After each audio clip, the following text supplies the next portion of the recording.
Hello everyone. Today we are going to discuss the lesson number 6, land use. Okay. So you are knowing the importance of land. Without land we cannot survive. अगर land नहीं होंगी तो हमारे houses कहाँ खड़े होंगे? अगर houses नहीं होंगे तो how will we get protected from the rain, hot summers and cold winters? And how will get protected from the rains? Okay. So land is very useful to us.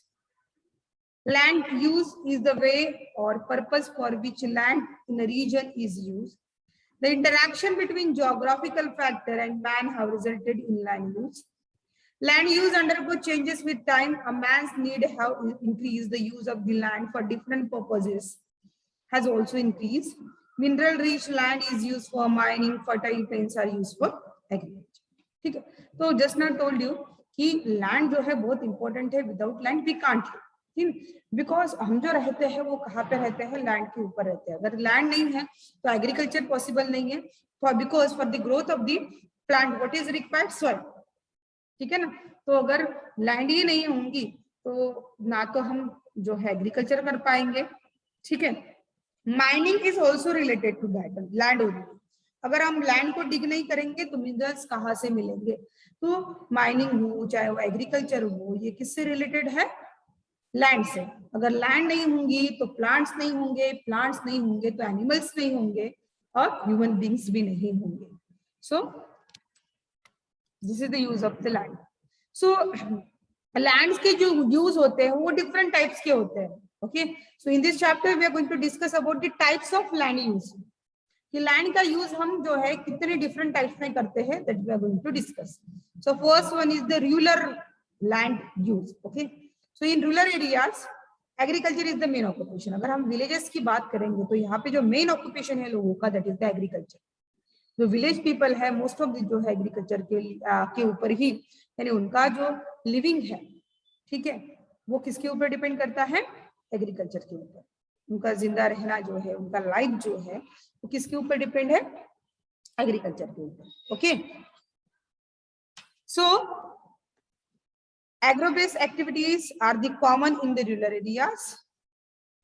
This influences the location for the rural settlements. Hence, these settlements are located close to the agricultural field and forest areas.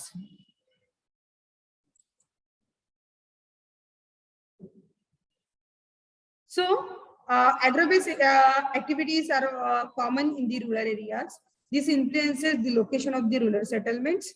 Hence, these settlements are located close to the agricultural field and forest area. Obviously, इनकी जो खेती जो farmers लोग हैं जो village में रहते हैं, उनकी खेती किसके ऊपर डिपेंड करती है? वाटर के ऊपर. ठीक है ना. तो जहाँ पे एग्रीकल्चर है लोग वहां पे बस जाते हैं. अब यू नो दैट कि अर्लियर जो लाइफ थी, यानी जो हमारे नोमैडिक पीपल थे, वो क्या करते थे कि इधर से उधर भटका करते थे. Their life was their nomadic. हमेशा वो इधर से उधर इन सर्च ऑफ फूड जो है वो भटकते रहते हैं. लेकिन जब उन्हें ये पता चला कि खेती कैसे किया जाता है, when they know how the agriculture or farming is done, okay, so they settle down there. अब उनको पता चला कि एग्रीकल्चर अगर हम करते हैं तो उसके लिए बहुत ड्यूरेशन लगता है और इसीलिए जो है वो एक जगह पे जो है सेटल होना उनका स्टार्ट हो गया, वो सेटल हो गए. ठीक है.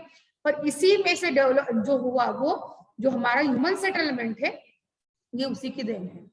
उनका नोमैडिक लाइफ जो है, जब से एग्रीकल्चर स्टार्ट हुआ उनका नोमैडिक लाइफ जो है वो एंड हो गया इनटू रेसिडेंशियल वन.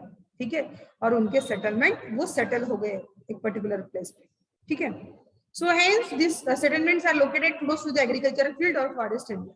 तो ऑब्वियसली उनका जो अर्निंग सोर्स है, अगर एग्री फार्मिंग है तो ऑब्वियसली वो लोग वहां पे सेटल हो जाएंगे जहाँ पे फार्म्स है. ठीक है. फॉरेस्ट एरियाज के आजू बाजू में, अगर फॉरेस्ट से पता है आपको कि बहुत सारी चीजें हम कलेक्ट करते हैं. फॉर एग्जांपल मेडिसिनल प्लांट्स हो गए, हर्ब्स हो गए, फिर उसके बाद रेजिन्स हो गए, गम हो गया, टिम्बर हो गया. ठीक है ना. फ्रूट्स हो गए. तो इसके ऊपर जो है वो डिपेंड रहते हैं. ठीक है, लोग. तो इसीलिए ये जो सेटलमेंट रहता है वो करीब फॉरेस्ट एरियाज और एग्रीकल्चर जो फील्ड्स है उसके करीब ही लोग क्या होते हैं, सेटल हो जाते हैं। Okay, the settlements of miners are close to the mining areas, while fisherman settlement is near the seashore. अभी देखो कोस्टल माइनिंग कहाँ पे होगा, ठीक है, जो माइनिंग एरियाज है वहां पे जहाँ पे मिनरल्स ज्यादा पाए जाते हैं वहां पे जो है माइनिंग होगा। ओके, तो जहाँ जो लोग माइनिंग ऑक्यूपेशन फॉलो करते हैं वो लोग माइनिंग एरियाज के आजू बाजू में सेटल हो जाएंगे। और जो फिशरमैन है, जैसे हमारा मुंबई का कोलीवाड़ा बहुत फेमस है, ठीक है ना, तो जो फिशरमैन है यूजुअली वो कोस्टल एरियाज के आजू बाजू में सेटल हो जाएंगे, क्योंकि उनका जो हम बोलेंगे जो लाइफ है वो कुछ किसके ऊपर, वो अगर फिशेस नहीं बेचेंगे, ठीक है, तो उनका सोर्स ऑफ इनकम जो है वो फिशिंग है। कहाँ से आता है सोर्स ऑफ इनकम? फिशिंग से। तो अगर फिश नहीं बेचेंगे तो then how will they survive? इसलिए उनके जो सेटलमेंट है it is near the coastal areas, seashore के बाजू में वो रहते हैं, उतना सेटलमेंट बना देते हैं, ठीक है। So in rural areas the availability of land is more and population is less. अगर हम कंसिडर करेंगे तो अभी भी देखो विलेजेस में पॉपुलेशन कम है और लैंड ज्यादा है, ठीक है। So land use in the rural areas can be classified in the following manner. So land use, अगर रूरल एरियाज का हम लैंड यूज देखेंगे तो उसको हम क्लासिफाई कैसे करेंगे? Number 1, arable land. अभी अरेबल लैंड क्या होती है, that we are going to discuss. So the land under cultivation is called arable land. जहाँ पे हम खेती करते हैं, जो लैंड कल्टीवेशन के अंदर है, that is called as the arable land. Okay, so normally this land is under individual ownership. This land can be classified as per the ownership and the land and the types of agriculture.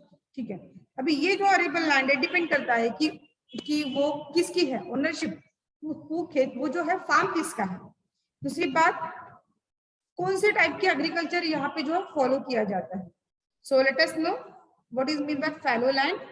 So this is the agricultural land which is temporarily not in use. In order to improve the fertility of the soil, the farmers does not use the part of his agricultural land for 1 or 2 seasons. देखो, I will tell you one example कि आपके mummy papa ने, यानी आपके पापा जो है आपको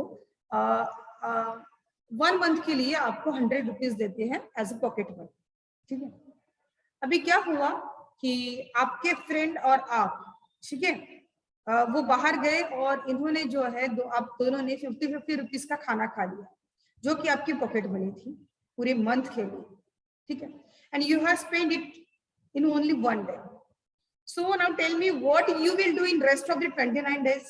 अब 30 डेज में बचे हैं और आपके पास सिर्फ 100 रुपीज है, क्योंकि your father has given the intimation to do you, so that you have to just use this money within the 1 month. 1 month तक के आपको ये चलाने हैं। You have to adjust with 100 rupees only. और आपने तो 100 रुपीज का खाना ही खा लिया, ठीक है, फिर बचा के आपके पास नथिंग। फिर आप 29 डेज क्या करोगे? अगर बहुत सारी चीजें होती है जो आपको लेनी है और पापा ने बोला है कि आपको 100 रुपीज के अलावा आपको कुछ नहीं मिलेगा, एक्सेस पैसे मंथली नहीं मिलेंगे, तो खत्म हो गया आपका बैलेंस, खत्म हो गया। तो अगर वैसे ही होता है सॉइल का, सॉइल में भी न्यूट्रिएंट्स होते हैं, ठीक है, अगर सारे के सारे न्यूट्रिएंट जो है वो प्लांट एब्सॉर्ब करते ही जाएंगे। सपोज आज जो है हमने 6 मंथ जो है, आपको पता है खरीफ और रबी ये सीजन्स होते हैं यूजुअली, और इंटर बिटवीन एक सीजन होता है, लेकिन यूजुअली द मेन जो सीजन है that is the summer, sorry kharif and rabi. तो इन दोनों में जो है यूजुअली हम क्या करते हैं, कल्टीवेशन करते हैं। अभी मुझे बताओ, अभी 6 महीने का इंटरवल है, 12 मंथ लगते हैं खेती के लिए सपोज, तो आपने क्या क्या हर साल आप खेती करते रहे हो, खेती कर रहे हो, और जो है उसको एडिशनली कुछ न्यूट्रिएंट भी प्रोवाइड नहीं कर रहे हो सॉइल को। तो मुझे बताओ आपके जो सॉइल है वो फर्टाइल रहेंगी क्या? आप जो ग्रो कर रहे हो फील्ड में आपके, तो क्या वो प्रॉपरली यील्ड देगा? ऑब्वियसली जैसे आपके पैसे खत्म हो गए वैसे उनके न्यूट्रिएंट खत्म हो जाएंगे। अब मुझे बताओ न्यूट्रिएंट नहीं है, जमीन में ही नहीं है, तो वो प्लांट्स को न्यूट्रिएंट क्या प्रोवाइड करेंगे? तो इसीलिए एग्रीकल्चरल लैंड है वो टेम्पररी जो है कुछ मंथ के लिए जो है वो वैसे ही रखी जाती है टू रिगेन द न्यूट्रिएंट्स, क्योंकि पता है कि कुछ महीने के बाद फिर से उसमें कुछ ना कुछ न्यूट्रिएंट जो है, उसके मिनरल जो है वो रिसेट हो जाएंगे, ठीक है, डेवलप हो जाएंगे, तो और वो सॉइल जो है वो फर्टाइल हो जाएगी। तो इसीलिए ये जो लैंड है, that is called as the fallow land. This is the agriculture land which is temporarily not in use. In order to improve the fertility of the soil, fertility जो soil की fertility maintain करने के लिए कुछ महीने तक के ये जो लैंड है वो यूज में नहीं लाई जाती है, सो दैट कि वो फिर से रिगेन कर सके न्यूट्रिएंट्स को, उसकी जो फर्टिलिटी है वो गेन कर सके, रिगेन कर सके, ठीक है. So the farmer does not use a part of his agriculture land for 1 or 2 seasons. 1 या 2 सीजन्स तक के वो अपनी लैंड यूज नहीं करते. That kind of land is called as the fallow land. Okay, now we will talk about the forest land. So a demarcated forest area is also a type of rural land use. From this area, forest products like firewood, gum and grass are obtained, and forest comprises of large trees, bushes, creepers and grass. आपको पता है कि forest में बड़े बड़े trees, बड़े bushes, creepers और grasses पाई जाती है. Okay, so ऐसे और demarcated forest area is also a type of rural land use.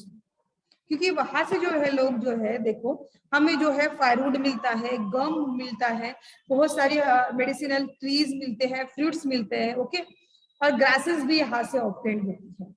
So that the area which is demarcated as for the forest, okay, that is also a type of rural land use. Now next one, grassland, और you can say it the pasture land. Okay, so this land is under the ownership of the village panchayat और government. ये जो land होती है, एक तो वो village panchayat है, विलेज में होगा ना ये ग्रास लैंड या पास्चर लैंड. पास्चर कहाँ पे रहते हैं? विलेजेस में. पास्चर लैंड कहाँ होंगी? विलेजेस में. ओके, सो ये जो लैंड है ये यूजुअली विलेज पंचायत के अंडर रहती है, फिर गवर्नमेंट के अंडर रहती है, and it is specially mean for grazing purpose. यानी यहाँ पे जो कैटल्स है वो ग्रेज करने के लिए यहाँ पे आते हैं. And this land belongs to entire village. सबकी है, ऐसा नहीं कि वो ग्रासलैंड ये मेरी शिप है तो ये इसी रीजन में पर्टिकुलर जो है ग्रास खाएंगी, मेरी शिप या मेरी गोट इसी पर्टिकुलर रीजन में, ये मेरी कैटल्स इसी पर्टिकुलर रीजन में क्या करेंगे? रैंचिंग करेंगे, सो ग्रेजिंग करेंगे. That is not the thing. पूरे ये जो लैंड होती है वो एंटायर विलेज के लिए होती है. Okay, and very little grassland is under individual ownership. कोई एक बहुत ही कम हिस्सा जो होता है लैंड का वो जो है इंडिविजुअल के ओनरशिप के अंदर होता है. Otherwise most of the land is under the control of village panchayat और government. Now we will talk about the urban land use. Up to that we have discussed about the rural land use. Rural land use में हमने देखा arable land, fallow land, forest land, grassland और pasture land. Okay. Now we will talk about the urban land use. अब urban areas में जो है land use है that we are going to discuss. Urban land use.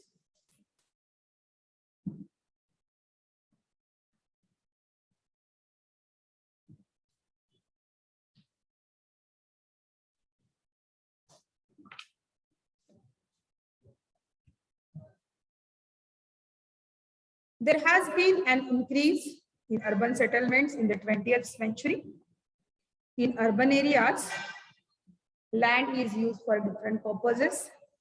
It is necessary to make maximum use of land. In urban areas, with reference to population, the land is limited. Therefore, the distribution of population is dense. Urban land use can be classified in the following manner. तो हम जब जो cities के अंदर जो land आती है that is the urban land.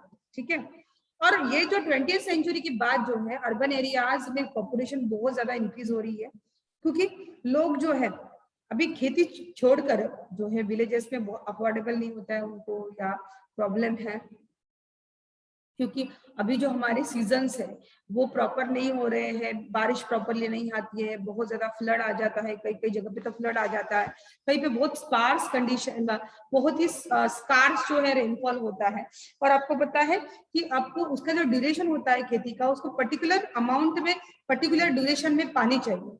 अगर वाटर की अवेलेबिलिटी नहीं है या क्लाइमेटिक कंडीशंस प्रॉपर नहीं है तो एग्रीकल्चर प्रॉपरली नहीं हो पा रहा है। तो in search of betterment for the betterment of the people, या फिर जो है अर्बन लाइफ लोगों को अट्रैक्ट करती है, तो उसके लिए जो है अर्बन लाइफ की तरफ अट्रैक्ट होते हुए जो मेडिकल फैसिलिटीज है, एजुकेशनल फैसिलिटीज है, कम्युनिकेशनल फैसिलिटीज है, ठीक है, जो अदर रिलेटेड फैसिलिटीज है, वो यहाँ पे यूजुअली विलेजेस में अवेलेबल नहीं होती है। तो लोग in search of the employment या फिर in search of getting the sorry you can से द फैसिलिटीज, अर्बन फैसिलिटीज, जो विलेजेस के लोग जो है वो अर्बन एरियाज की तरफ अट्रैक्ट हो रहे हैं। ओके, और दिन ब दिन जो है अर्बन एरियाज की पॉपुलेशन जो है वो बढ़ रही है। Therefore, the distribution of population in the urban areas is dense. Okay, so urban land use. Okay, so it is classified into following manner. Number one, commercial land use. अभी commercial land use क्या होता है, that we are going to discuss. So some parts of the cities are only used for commercial purposes. In this area there are many shops, banks, offices. Commercial purpose यानी सिर्फ इसका M जो है ना वो प्रॉफिट है, पैसे कमाना। कमर्शियल पर्पस के लिए लैंड यूज है पैसे कमाने के हिसाब से जो लैंड रिजर्व की जाती है, ठीक है। So in this areas there are many shops, बहुत सारी शॉप्स होती है, बैंक्स होती है, अपने मॉल्स देखे हैं, ठीक है। कमर्शियल एरिया में आप पूरे शॉप्स वहां पे मिलेंगे, ठीक है। हाउसेस नहीं, जैसे फॉर एग्जाम्पल बर्डी गए तो बर्डी एक पूरा जो है वो शॉप का एरिया है, बर्डी अगर जाएंगे तो पूरा वो एरिया है शॉप से कवर्ड है। तो ऐसा एरिया जो कमर्शियली, जो ऐसे लैंड यूज, जो लैंड जो पर्टिकुलरली कमर्शियल पर्पस के लिए यूज की जाती है, that is called as the commercial land use. Okay, so usually यहाँ पे शॉप्स, बैंक्स और ऑफिसेस पाई जाती है, ठीक है। This has given rise to the concept of central business district, इसको सीबीडी कहा जाता है। For example in Mumbai the Fort area और the BKC, Bandra Kurla Complex, ये जो है ये कमर्शियल लैंड यूज के लिए ये लैंड यूज की जाती है, ठीक है। ये कमर्शियल पर्पस के लिए ये जो लैंड है वो यूज की जाती है। Now we will talk about the residential land use. Obviously, residence आप समझ सकते हो जहाँ पे आप रहते हो, ठीक है। So here the main land use is for residential purposes, okay. And in this region, in this area, houses and residential buildings are included. जैसे for example, आप आपके आजू बाजू में देखो, आपको हाउसेस ही हाउसेस दिखाई देती है। दैट मीन्स वो जो रीजन है वो पर्टिकुलरली किसके लिए रिजर्व है, हाउसेस के लिए, तो उसे बोलेंगे हम रेसिडेंशियल लैंड यूज, ओके, और रेसिडेंशियल एरियाज, ठीक है। Since population is more in urban areas, residential land has use has increased. और आपको पता है जैसे जैसे पोल्यूशन बढ़ रहा है, सॉरी जैसे जैसे पॉपुलेशन बढ़ रहा है, ओके, जैसे जैसे पॉपुलेशन बढ़ रहा है वैसे वैसे जो है लोगों की रहने के लिए जगह भी बहुत लग रही है। ऑब्वियसली जैसे आप बॉम्बे में देखेंगे तो लोग एक एक रूम में भी एडजस्ट पूरा अपनी जिंदगी निकाल देते हैं, और ऑब्वियसली क्योंकि पॉपुलेशन बहुत ज्यादा है और लैंड बहुत कम है, इसलिए वहां की जो लैंड, जो हाउसेस है या फिर फ्लैट्स है वो काफी महंगे हैं। It is not affordable for the common people, ठीक है। फिर वो सबवन एरियाज कैसे प्रोड्यूस हुआ, that we will discuss in the next lecture, क्योंकि वो देखेंगे फिर वो ये कि अगर बहुत ज्यादा पॉपुलेशन है और लैंड कम है तो कैसे सबवन एरियाज जो है वो ग्रो होते हैं, that we will discuss in the next lecture. तो बोलने का मतलब यही है कि अर्बन जो एरियाज की पॉपुलेशन है दिन ब दिन बढ़ रही है, इसलिए जो रेसिडेंशियल यूज है लैंड का वो भी बढ़ रहे हैं। लोग जो एरिया फॉरेस्ट एरिया के, जो लैंड वो फॉरेस्ट एरिया के अंडर रिजर्व थी या फिर एग्रीकल्चर पर्पस के लिए जो लैंड यूज करते थे हम, just now that we are using for the residential purpose और हाउसिंग पर्पस, वहां पे हम हाउसेस कंस्ट्रक्ट कर रहे हैं। तो दिन ब दिन जो है रेसिडेंशियल जो लैंड है वो ज्यादा से ज्यादा अभी उसका जो है रेसिडेंशियल लैंड यूज जो है दिन ब दिन जो है वो बढ़ता ही जा रहा है। So next portion we will discuss in the next lecture. Till then, goodbye and have a nice day.